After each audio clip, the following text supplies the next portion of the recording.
ijambo ry'Imana rirabwira umugabo ngo wa mugabo kunda umugore wawe umwubahe umuproteje umwumvirize.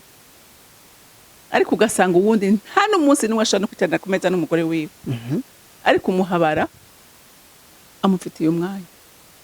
Hariho n'abafatana vacances n'abahabara babo, hariho n'abagurira imiduga bahabara umugore atagira umuduga.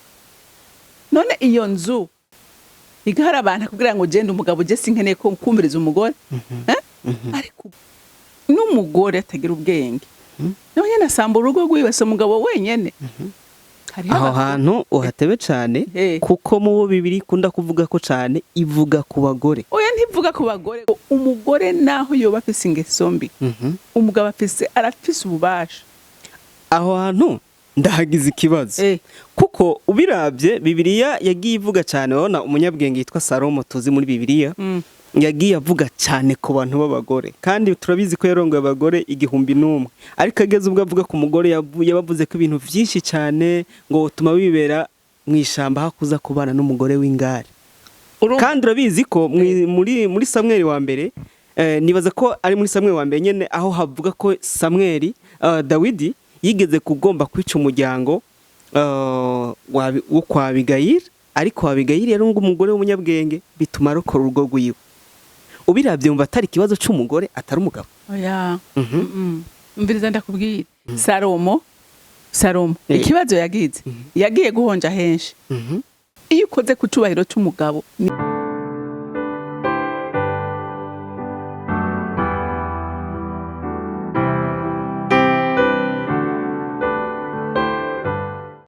Shalom bakunzi bacu tubana kuri televiziyo hori CANAAN TV, turabaramukije mwese aho muri hatandukanye. Hari abadukurikira muri mu Burundi, muri mu Rwanda, muri Canada no mu bindi bihugu bitandukanye bigize imigabane igize ino si turiko. Duhora tubana cyane kuri televiziyo dufise umuvuga butumwa ahora tugabura ijambo ry'Imana. Batari bake muramuzi, ariko birashoboka ko tubanye ubwa mbere. Reka tumusaba twidondora. Amahoro ego jewe nitwa Semirenga Renilde, nkaba ndumuvuga butumwa, nkabasengera mu ishengero bita Garison des Âmes mu Nyakabiga. Hanyuma nkaba ndongoye n'iki kimenyesha imboneshakure ya hori CANAAN TV. Ngira ngo benshi muranza batanzi nabo, ngira ngo muramenye. Imana ibahezagire. Katubanze dusenge kuko kuri hori turafise umuco kubanza gusenga imbere yo gukora igikorwa cari cyo cyose. Mana ubasha robi yagiye ahera cyane, tuje imbere yawe tugushima, tuje imbere yawe tuninahaza izina ryawe, kuko izina ryawe ni ryiza. Twariboneyemo umugisha, twarironkeyemo agakiza, twarironkeyemo amahoro, twarironkeyemo umunezero, twarironkeyemo gucika abana b'Imana, ko nta masezerano yo kubona Imana twari dufise, ariko kubw'urukundo rwawe Kristo umwami wacu twahindutse abana mu rugo. None turanezerewe ko turabaraganwa nawe. Naka kanya dusuye kukwinginga ngo uzubane natwe muri kino kiganiro tugiye kugira kuri ino mboneshakure, kugira ngo kize kibe inyungu ku bantu benshi bazogikurikirana. Ndagushimiye kandi ndakuninahaje. Icubahiro cyose n'amashimwe yose nayawe, ni mu izina ryawe ryera Yesu Kristo senze nizeye kuvyumvise. Amen. Kubakurikiye inyigisho zagiye zica kuri hori CANAAN TV bagiye babona inyigisho zivuga mu ino misi muri ko mwigisha ku bwenge. Umuntu ashobora kwibaza mbega hari ibintu bikunda gusa naho bizazanira abantu. Reka ndakibaza uko twoshobora gutandukanya gute ubwenge n'ubumenyi, kuko hari igihe tuvyitiranye tugafata ko ubwenge ari bwo bumenyi cyangwa ubumenyi ari bwo bwenge. Wo dusigura itandukano riri hagati y'ubwenge n'ubumenyi? Okay. Ego hariho itandukaniro hagati y'ubwenge n'ubumenyi. Icambere ubumenyi burigwa. Ubumenyi barabwiga mu mashuri. Ukiga ibiharuro, ukiga igifaransa, ukiga informatique, n'ibintu wiga, ukiga histoire, n'ubumenyi uhabwa wize mu ishuri. Ariko ubwenge buva ku Mana. Kuko hariho nk'umuntu unabona ukumva nk'amajambo avuga, ukaraba nk'ibintu akora, ukavuga uti none uyu muntu ibi yabikuye he?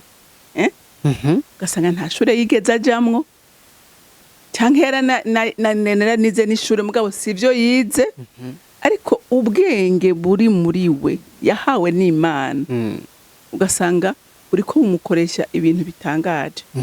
Rero ubwenge ni ingabire y'Imana, ni ingabirano, ariko ubumenyi burigwa, ubumenyi urabwakira, hari abandi babuguha bugushiramwo ukakira ubumenyi bw'abandi, ariko ubwenge ni ingabire iva ku Mana. Iyo dusomye mu gitabo cyanditswe na Yakobo intumwa ya Yesu, haravuga ngo hariho ubwenge bw'ubwoko bubiri, ubwenge buva ku Mana n'ubwenge bw'isi.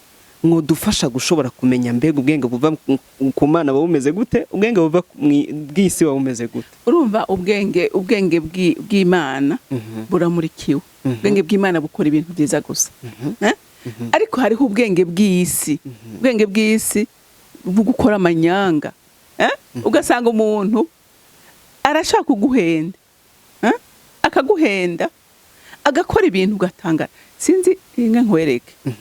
Hariho nk'abantu usanga bibira no ku ma internet, kandi ntupfe waramenye ikintu na kimwe, ukibaza ngo n'umuntu akaguha n'ibintu bigaragara ko vrema harimo ukuri, harimo ama information y'ukuri, ariko ugiye kuraba ugasanga ndika inyuma gusa. Ubwo ni ubwenge bw'isi, ubwenge bwa Satani, kuko na Satani itanga ubwenge. Hari inkuru nigeze gusoma, abantu baragenda bagura imitahe muri banki. Yari banki yari hari muri Nigeria, baza kugura ama action menga hari mu Bushinwa, menga sinibuka igihugu neza. Uyo muntu aragenda aragipanga neza, ico kinyoma aragipanga, aragenda arafata agenda korompa abantu bo muri banki nationale ya Nigeria, aragenda arabakorompa, baragenda baramuha amakashe yo muri banki, yiyita izina rya guverineri wa banki centrale. Abantu bose bakora kuri iyo dossier bose arimita amazina yabo, amasinyatire yabo. Urumva baranegosia iyo marché, hanyuma bararungika uyo mugabo ararungika numva baragenda baragira na mission yo kuja kuraba kubasigurira, baragenda barabasigurira neza, nta kintu na kimwe bari gushobora gutora ko ari tisheri. Bararibera amahera. Abo bantu baciye badisparese. Wari umuguverineri w'iyo banki yaranafunzwe, ariko vyagiye kumenyekana yarafunzwe, baramukuye mu kazi arafungwa kuko bahombye amahera menshi. Mugabo mu nyuma yarafashwe, ariko yafashwe haratigiye kinini, kuko ibintu byose byari iby'ukuri. Bisigura ngo hariho ubwenge bwa Satani, ariko ubwenge bw'Imana bukora ibyiza gusa. Niho hari itandukanye. Na Satani itanga ubwenge kandi bubi, nta na rimwe itanga ubwenge bwiza, ariko ubwenge buzima bukora ibintu byiza, ubwenge bumurikiwe buva ku Mana. Sinzi ko nshoboye kugusigurira neza. Murakoze cyane, ariko kandi hari igihe dushobora kubona, reka mvuge mu byo nkunda kubona kenshi, ugasanga nk'umwarimu ari cyangwa ugasanga nk'umuntu umuganga arakubuza ngo ntunywe itabi, kandi yanavyiza akabona n'ingene ari bibi, ariko ugasanga we aracarimo. Dufate ko ubwo bwenge afise ari ubumenyi canke n'ubumenyi. Nubwo n'ubumenyi. Urumva ni ibintu yize, kandi arazi ivy'ukuri ko itabi ari ribi, kandi arafise insiguro zikwiye zerekana ko itabi ari ribi rishobora kwica umuntu, kuko n'abarikoze w'igitabi barandika koko ari ribi, hari uburozi. Muga kubera ufise atabwenge bw'Imana afise bwo guhitamwo, aho ati ikintu ndiko ndanywa kiriko kiranyikira amagara, ejo kizontera kansere. Urumva ubwo bwenge ntabwo afise, ariko ubumenyi arabufise bwo gutahura ko ico kintu ari kibi, ariko ntagira ubushobozi bwo gushobora guheba ico kintu. Niyo woba igihe wewe wamaze kugira ubwenge bw'Imana ukamenya ngo uyu mubiri ndiko ndawica kandi ejo bizongirira ingaruka mbi naba ngwaye kanseri izombabaza nta numwe azoza kukuruhura umubabaro uri kuragira ubwo n'ubwenge bugukebura kuri ico kintu kandi iyo umaze kubona ko ari ikintu kizokugarira ingaruka mbi mu buzima ugerageza kuraba nyene ugihebe ukagwana kugira ugihebe ukigirira violence kugira ngo ico kintu kivemo kuko uzi neza ko kizokigurira ingaruka mbi ariko igihe udafise ubwo bwenge ukumenya gufata ingingo urumva n'ikibazo ubumenyi urabufise urazi ko ikintu ari kibi ariko urakiretse uko kubera ko abantu benshi bakunda gufata ko umuntu ari umunyabwenge kubera afise inzu nziza afise etage afise ibitayega. Reka ndagusomere ijambo ry'Imana mu Migani igice ca mbere dusoma umurongo w'indwi haravuga ngo kubaha uhoraho niko tanguriro ry'ubumenyi ariko ibipfu bikengera ubwenge n'inyigisho. Urumva ijambo ry'Imana riratubwiye ko itanguriro ry'ubwenge ni ukumenya Imana kandi kuyimenya si kumenya ngo Imana yaremye ijuru n'isi ni ukumenya n'amategeko yashinze ukamenya ikivuga ukamenya icyo Imana igomba kubaremwe n'ivyaremwe. Haleluya. Ukamenya icyo Imana igomba ubwo nibwo bwenge bukomeye nibwo bwenge bukomeye n'ahandi kumva ngo warize amashure hariho abantu benshi bize amashure mukozi w'Imana hari abantu benshi bize amashure mugabo arutwa no utayihonyoyemo ugasanga umuntu yarize amashure amahera aronka ntayamarana n'iminsi ibiri ntayamarana n'iminsi ibiri atajya mu bagore atajya mu nzoga urumva kandi yarize ni umudokiteri cyangwa ndazi afise PhD mugabo ugasanga ubuzima bwiwe ni karamita kibazo uti ese uyu muntu yarize ese uyu muntu amashuri yize yapfuye ubusa ugasanga nta n'impuzu imesha yambara. Hariho n'abandi usanga by'ukuri nk'uko wari ukivuze ugasanga n'abantu bafise uburyo barubatse amazu bafise imiduga bafise ibintu bimeze neza ubona ubirabisha amaso ariko ugasanga niwe ateza akajagari mu rugo rwiwe niwe budije amahoro urugo rwiwe ugasanga ntiyubaha umugore wiwe ntiyubaha n'abana biwe mbega wumbaza uti yubaha umugore wiwe gute?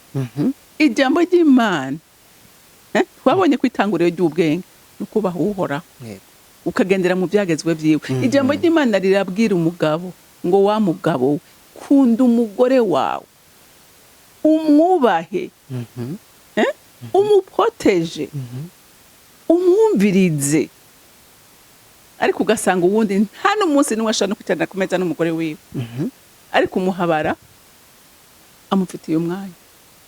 Hariho n'abafatana vacances n'abahabara babo hariho n'abagurira imiduga bahabara umugore atagira umuduga. None iyo nzu umva ashobora kubamwe amahoro umva uyo muntu ko atabuze ubwenge bwo kuroranya ibintu mu rugo rwiwe umva uyo muntu hari ubwenge afise bwo kuba imbuto nziza mu bana biwe kuko ejo abo bana bazokora nkuko se yakoze kuko ico biba nico wimbura. None umva yabivyiki ariko umuntu afise ubwenge bw'Imana amenya gukora uko ijambo ry'Imana rivuga ukunda umugore wanje urumva gukunda umuntu urumva wirinda ikintu cose kibabaza umutima wiwe niyo habaye akantu ko ntazibana zidakomana amahembe niyo habaye akantu katameze neza mukicara niyo uri no mwikoze ukamubwira uti nukuri imbabarira ukamenya gusaba imbabazi ukamenya kumwumviriza igihe agukeneye.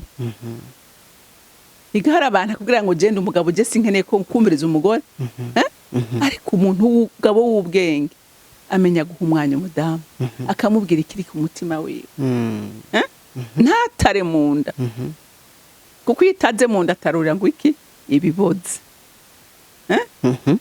akamwumviriza akamuha umwanya abana akabaha indero abana akabakunda kuko umwana arakeneye urukundo rw'umuvyeyi n'umugore atagira ubwenge nawe nyene asamba urugo rwiwe se umugabo wenyene aho hantu uhatebe cyane kuko mu bibiri kunda kuvuga ko cyane ivuga ku bagore oya ntivuga ku bagore gusa ahubwo woja mwitangurira ukaraba icyo Imana ivuga ku mugabo si no mu bagabo gusa ugiye mu banyefeso Imana ni henshi bivuga iravuga ngo umugabo akunda umugore wiwe ngo nk'uko Kristo yakunze ishengero ngo akaryigura akageza akagishira itagira agasembe bisigura ngo umugore naho yoba afise ingeso mbi umugabo arafise ububasha aho hantu ndahagize ikibazo kuko ubirabye Bibiliya yagiye ivuga cyane wona umunyabwenge yitwa Salomo tuzi muri Bibiliya yagiye avuga cyane ku bantu b'abagore kandi turabizi ko yarongoye abagore 1,000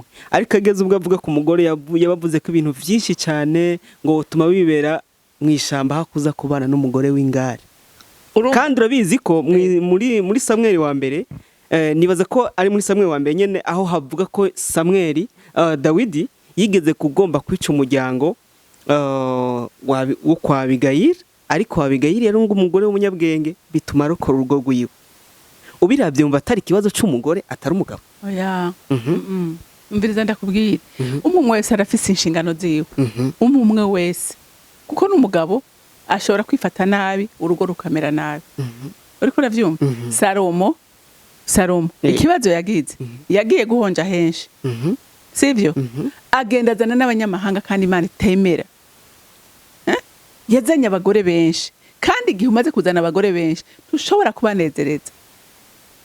kubanezereza bose rero harimwe abamubera umururazi kubera aya baba baje urana kuba ufise umugabo utabona nanone bumwifuza Salomo yabise amazina kubera iki kubera amakosa yiwe yabaye amakosa yiwe yarabonye amakurere yose y'abagore kandi sinovuga ngo hariho n'abagore batari babi barahari n'ukuri barahari harimo abagore babi ariko nabo nyene bakenye bwa bwenge bw'Imana barabukenye kuko umugore nawe udashoboye kubaha umugabo wawe udashoboye kumwubaha nawe nyene yo gukunda gute nukumwubaha kuko nawe hari inshingano ufise rero nakubwiye ngo intanguriro ryose ry'ubwenge nukumenya iki jambo ry'Imana rivuga umugabo agakunda uyo mugore akamwubaha akamwumvira akamuproteja kuko umugore arakeneye protection y'umugabo kandi n'umugabo arakeneye kubahwa umugore atubaha umugabo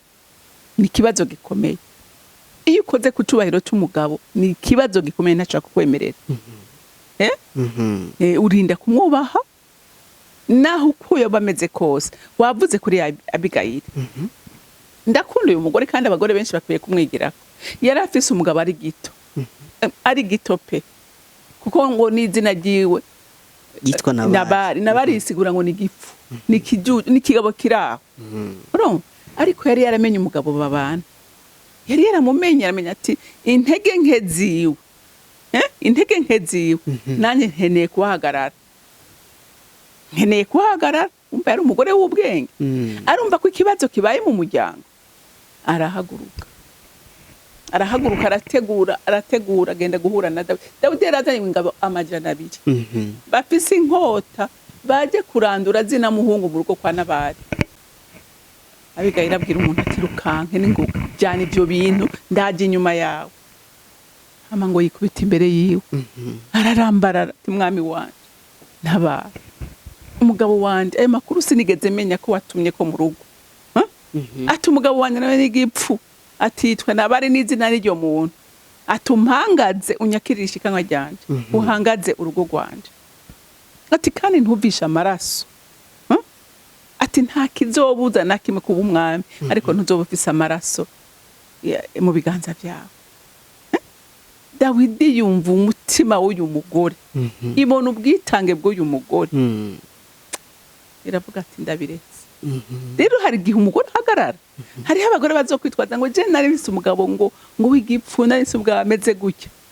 ariko ijambo ry'Imana riravuga ngo si byiza ko uyu muntu yibana wenyene reka ndamuremere umufasha aze kumukomplete aha tujuje amuzuze ivyo bigira umugore w'ubwenge akamenya intege nke z'umugabo waho ziri, akamenya atani niho nkwiye gukorera. Haleluya. Akamenya atani niho nkwiye gukorera. Ntucujana n'imiyaga, usenga Imana kugira ngo iguhe ubwenge ngene ushobora kwifata muri ico kibazo. Abantu benshi bariko barasambura ingo zabo kubera kutabanza kubaza Imana. Ko Imana idashobora kuguha amastrategy. Wibuke Esther Mordecai yaja mubwira amakuru, aturumva ibara riraguye. Abayuda bose amakete yanditswe yakwiye ibihugu byose by'umwami ko bose bicwa. Ati none haguruka. Esther ati haguruka gute ko ntashobora kujya imbere y'umwami atampamagaye? Ati kandi itegeko rihari ni rimwe, ni ukwicwa iyo ugiye imbere y'umwami ataguhamagaye. Timaze iminsi 30 atampamagara, none nseruka yo gute? Mordecai atumva nutabikora nta kabuza abayuda bazotabagwa. Ati bivuye ahandi, atariko nawe ntuzorokoka. Esther yamenya ati uko biri kose ndaza hibanga riri. Haleluya. Umugore asenga, mwabadamu senga Imana. Uyu mugabo yari igikoko, yari umwicanyi. Ni yakeye umugore kuko ukora iminsi 30 nawe wiwe ntivyari byoroshe. Yafashe iminsi 3 yo kwifunga, atajya atayo aja gusenga, asaba faveur y'Imana, asaba ubwenge ingene aza kubigenza. Asaba Imana ingene aza kugenza iki gikorwa.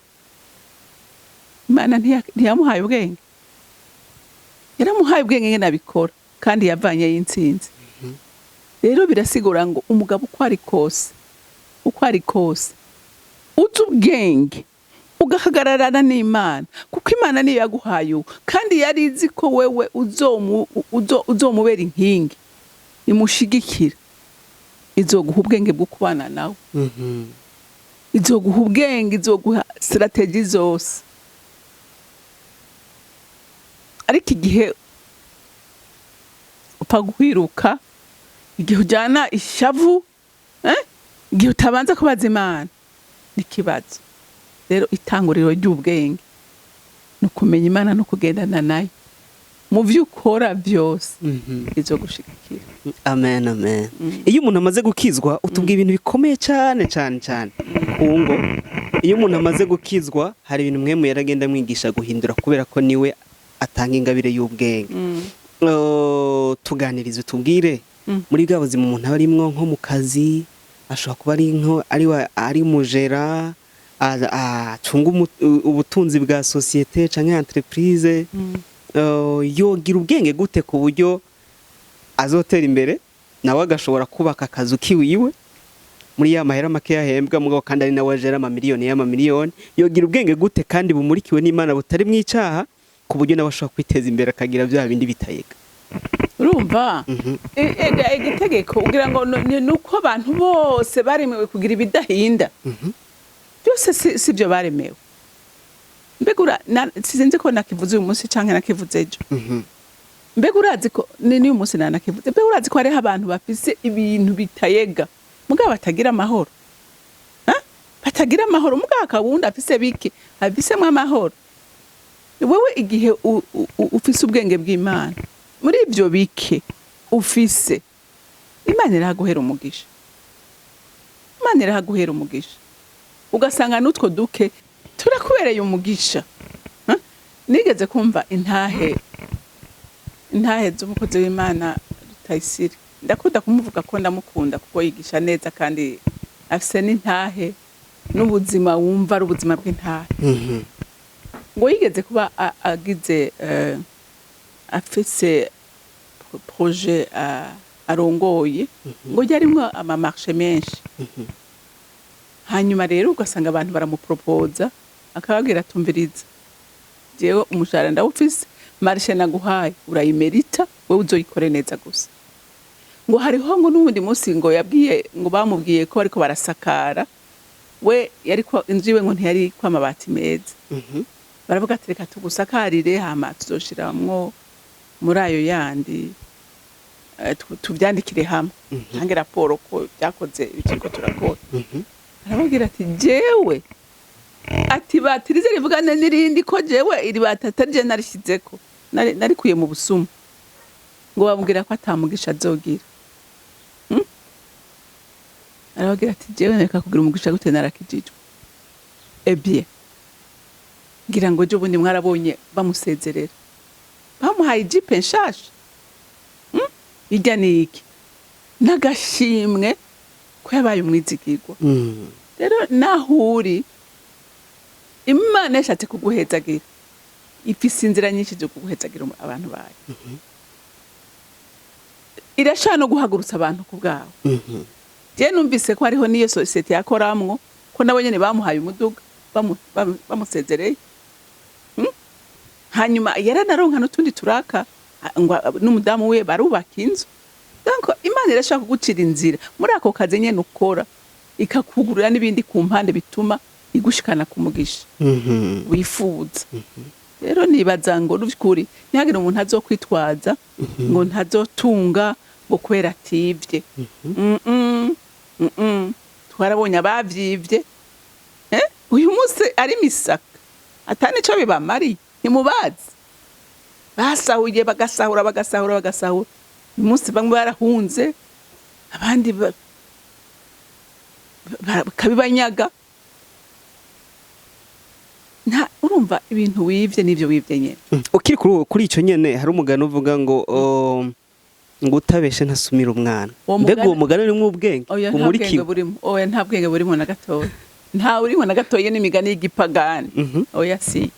Oya.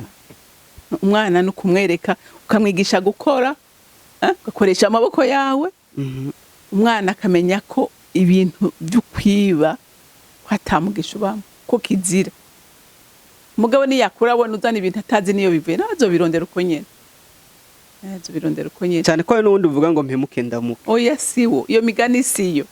Oya. Siyo ni migani y'igipagani kandi nk'abana b'Imana iyo migani dukwiye kwikura mu buzima bwacu. Siyo ya ukora zohezagirwa uko Imana ivuga ngo nzohezagira imirimo y'intoki zanyu. Imana iraguhezagira muri bike kandi ukamererwa neza. Noneho mbega ho byarampora nimbira no ku butunzi ugasanga umuntu aragoka kubera ubutunzi. Noneho mbe ufise inzu ntujyama muri imwe ntujyama ku gitanda kimwe imodoka ufise 10 ntugendera muri imwe ufise ntoyi cyangwa ufise nini mwese ntimushiki iyo muja mwese ntimushiki iyo muja. Donc rero nibaza yuko byose ni ngeno bironka n'amahoro biguhaye kuko hari by'ukuri hari abantu badafise amahoro. Je hari nk'abantu baranitegereza ukaraba ukabona ko buzuye agahinda n'umubabaro kandi bafise ibintu byinshi mugabo bafise ubwoba ntibaseruka no mu bantu ko bama bafise ubwoba. Ariko uraza umuntu yaronse utuntu twe n'amahoro agenda yemye agenda nezerewe nta rubanza nta rutoki inyuma yiwe. Utwafise yaradukoreye. Donc nibaza ko by'ukuri abantu ntidukwiye guhemuka kubera ibintu urabisiga enge nkubwira ikintu nabonye kitagabwa n'umuntu n'umwe sebye ubutunzi. Nta muntu n'umwe abaha bigabo tiye ntubone impuzu nambaye ntayo ngabo.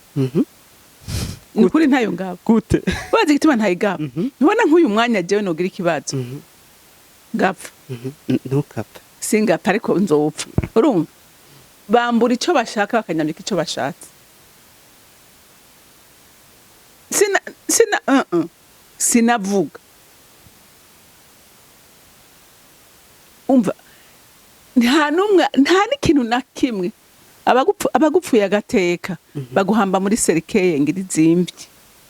None nayo urayibona nawe baguhamba mu kirago si kimwe. Inyoni zikujya cyo kimwe n'uwundi.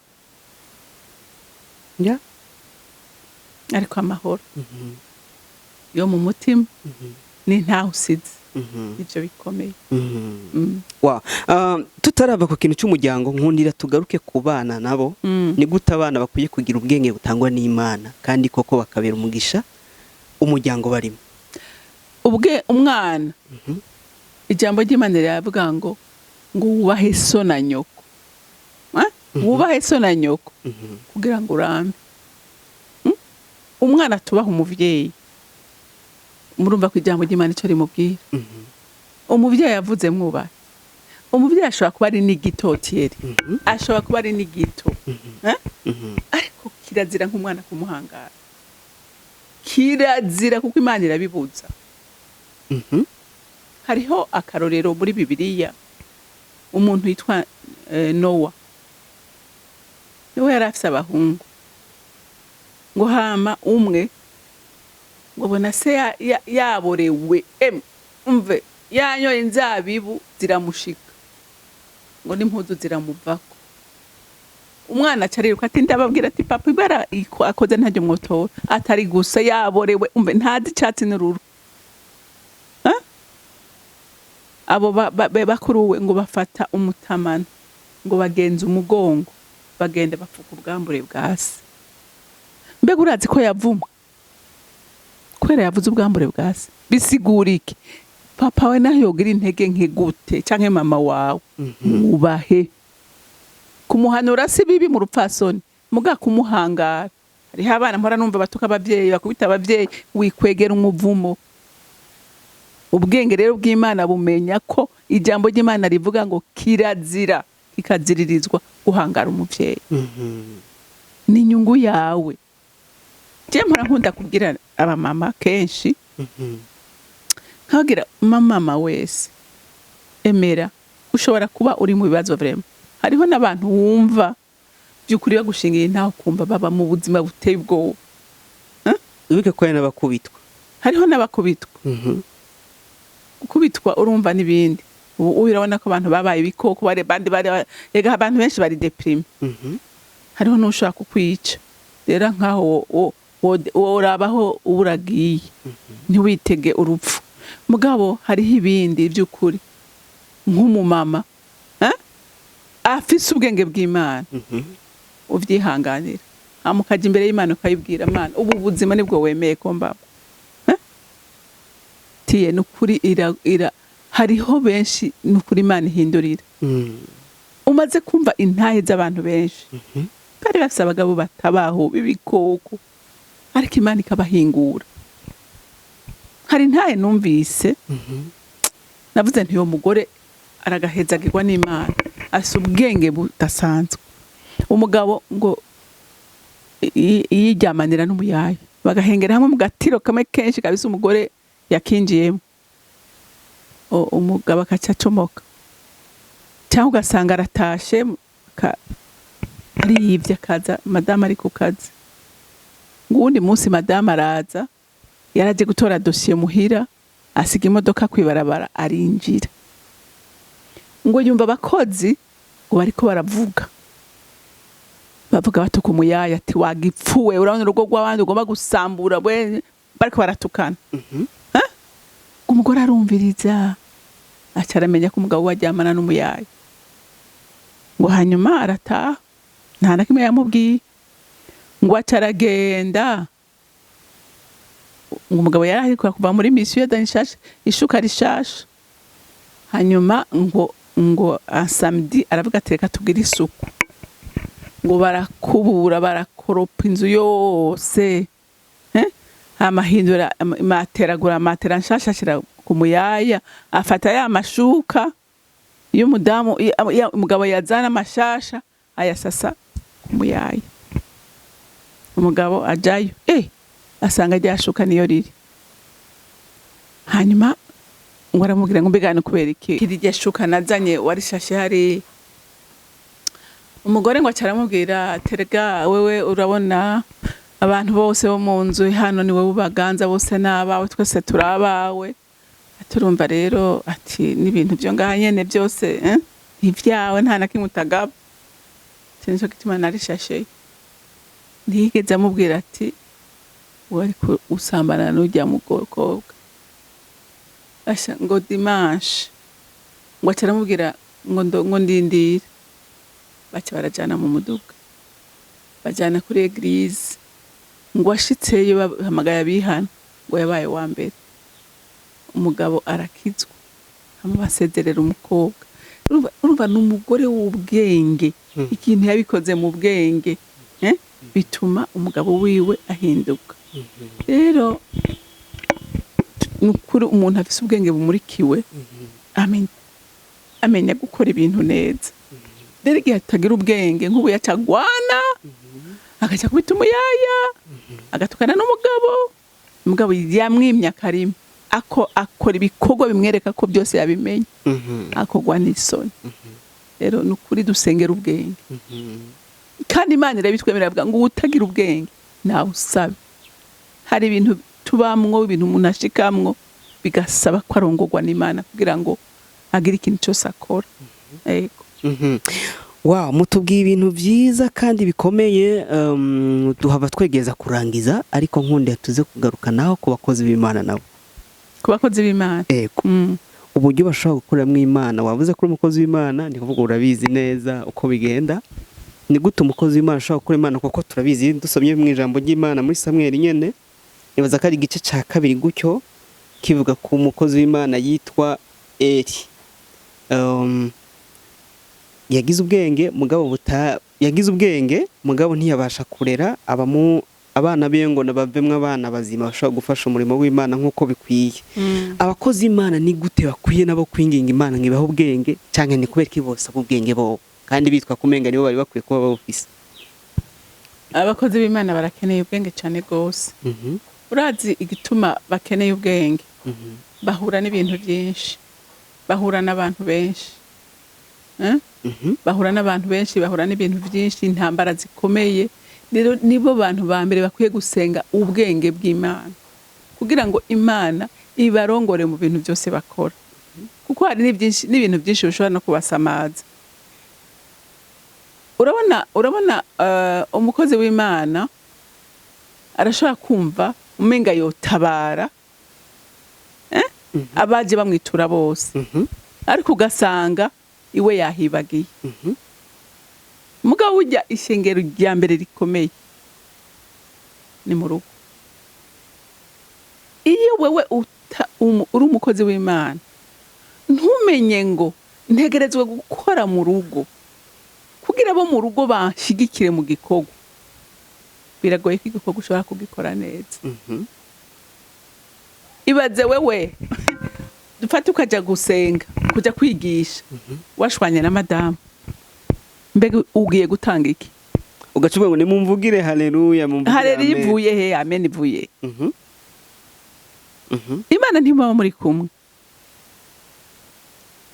kuko Imana hiba haba ubumwe haba urukundo igihe rero muhira atarukundo ruri hatabumwe buhari egare absence y'Imana ibyo ukora uri gukora mechanic uri gukora mu nkomezi zawe turi gukorana na mpwemu w'Imana rero birasaba ngo umukozi w'Imana igikorwa cya mbere akwiye gukora gisumba ibindi byose ni ugutunganya mu rugo rwiwe mu rugo rwiwe akaba amina igihe hata amina shakureke n'ibyo uri kuratanga n'uburozi si ijambo ry'Imana rishobora kubohora imitima y'abantu igihe abana batavuga ngo amina papa ntacyo uri kuratanga kuko intaha ibanza iwawe intaha kubivuga mu ishengero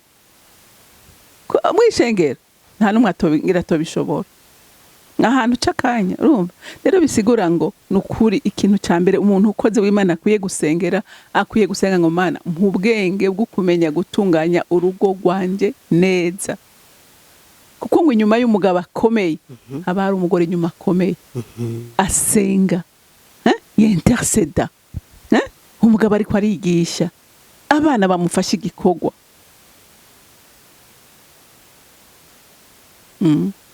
Imana iduha ubwenge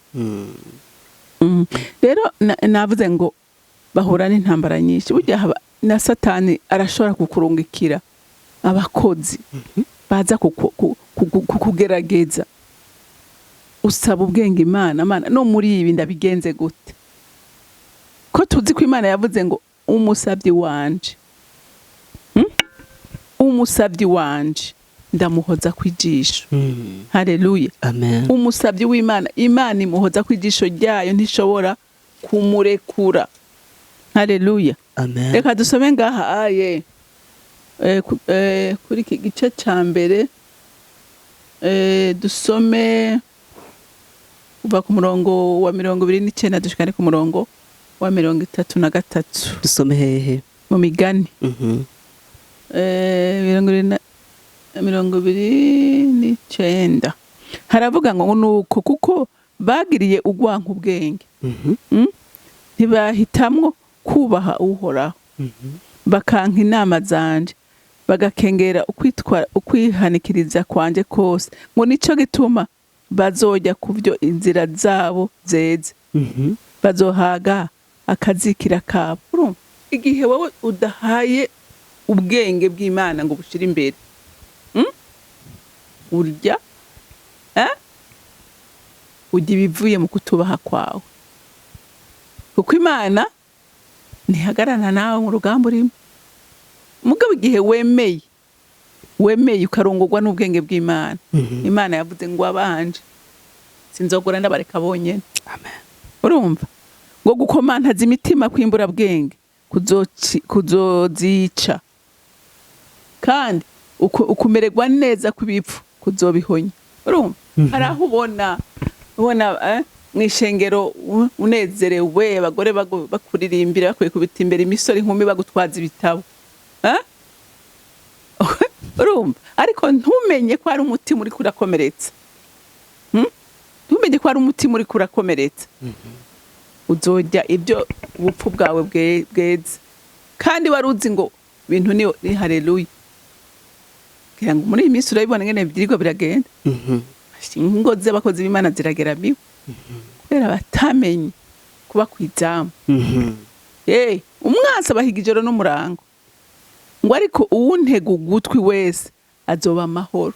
Uwutega amatwi Imana, urumva, azoba amahoro. Amen. Azokwama atekereje atakibatinya. Umuntu yanywanye n'Imana, akamenya ngo Imana nta kintu nakimwe nkora ntayibagije, azokwama atekanye, kuko arazi ko afise uwumugwanirira. Rero sinzi ko ndakwishuye, abakozi b'Imana vraiment barinda kuba maso cyane cyane mu ngo zabo, ukagira umwanya wo kuba hafi umudamu. Abadamu barakeneye keya, barakeneye kubwirwa neza, barakeneye kwitabwaho, kandi umwitayeho nawe akugirira neza. Wow, mwakoze cyane, turabashimiye. Mutubwiye ibintu byiza kandi bikomeye ku kuntu umuntu akwiye kurondera ubwenge. Noneho ubwo bwenge kudabufise ni iki yokora ngaburongo? Ijambo ry'Imana rivuga ngo utagira ubwenge nabusabe. Uburondere nk'urondera ifeza zinyegejwe, niko ijambo ry'Imana ryavuze. Busabe, Imana irabutanga. Wibwira uti Imana, ndakeneye ubwenge, ndakeneye kundongora mu kintu cyose. Mbega Mana, mbega hinge nkubwire, Dawidi nta kintu na kimwe yakora atabanje gusenga. No kujya gutera urugamba yabanza kubaza Imana, Mana ngende canke ndeke? Rero nawe ukabushaka kuroranirwa, baza Imana, senga Imana, ntacyo itazokora ku bwawe nanje. Imana yo mwijuru ibahezagira. Amen, amen, amen. Murakoze cyane, turabashimiye namwe mwabanye natwe mu kiganiro. Ndabizi mwafashijwe kandi mutawicarisha ubwenge, kandi murakoze cyane, turabashimiye gose. Nibaza ko n'ukurikiye tukongera kukenera kandi kubabaza ibibazo nk'uko nyene kucerekeye ubwenge muzoduha kanya tukabikora cyane gose. Ntacyo ntokora, arico nshoboye n'ukuri, ndi hano ku bwanyu. Ego, turangiza twagiye tubasabe mu dusengere kaza. Mana y'amahoro, turagushimiye ku kanya keza ubanye natwe muri kino kiganiro. Ndasenze mpwemu yera ngo ugende ugiherekeze kugira ngo gifashe umuntu wese azocumva, umwe wese aho yacumbagira, umwe wese aho yari yazimiye, azimurwe n'ijambo ryawe mukunzi mwiza, kuko nta muntu numwe yakwegamiye azokwigera atemba. nta numwe mwami Imana yaguhamagaye ngo ureke kumwitaba, nta numwe we yagutabaje ngo ureke kumutabara. Rero mukunzi mwiza, ndasenze ngo mpwemu yera akomeze kubaka imitima y'abantu ihindukire, kuko amahoro n'ubwenge bitangwa nawe kandi ubifise agubwa neza. Ndagushimiye kandi ndakuninahaje, icubahiro cyose n'amashimwe yose aba yawe mu izina rya Kristo Yesu senze nizeye kuvyumvise. Amen, amen. Mwarahezagiwe, mugira umunsi mwiza. Amen, amen. Murakoze rwose abo twabanye, ikintu kiganiro kaba cyagufashije, gisangiza umugenzi wawe nawe gishobora kumufasha kamwubaka umutima. Turabashimiye, naho butaha mu biganiro byacu byo kuri CANAAN TV. Imana ibahe umugisha.